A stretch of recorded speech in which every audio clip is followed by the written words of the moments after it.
I am life.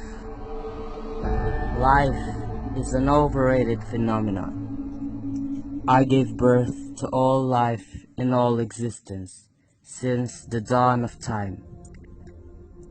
From simple cell organisms to complex life forms. I did not just give life, I also give intelligence. Birds, trees, flowers, ants, you name it. And then you came. Worst mistake I ever had. Apparently, too much knowledge is an opposing threat to all my creations.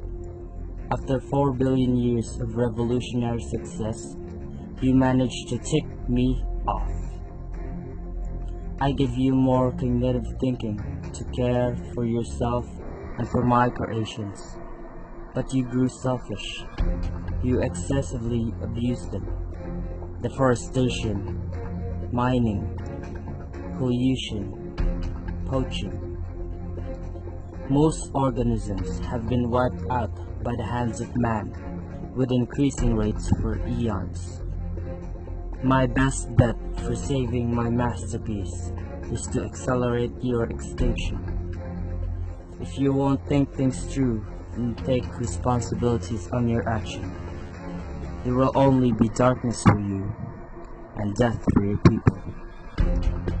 The humanity is the strongest and the most versatile thing I have ever created.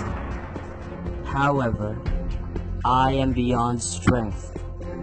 I am the end. I have the authority to give life, and I can always take it back.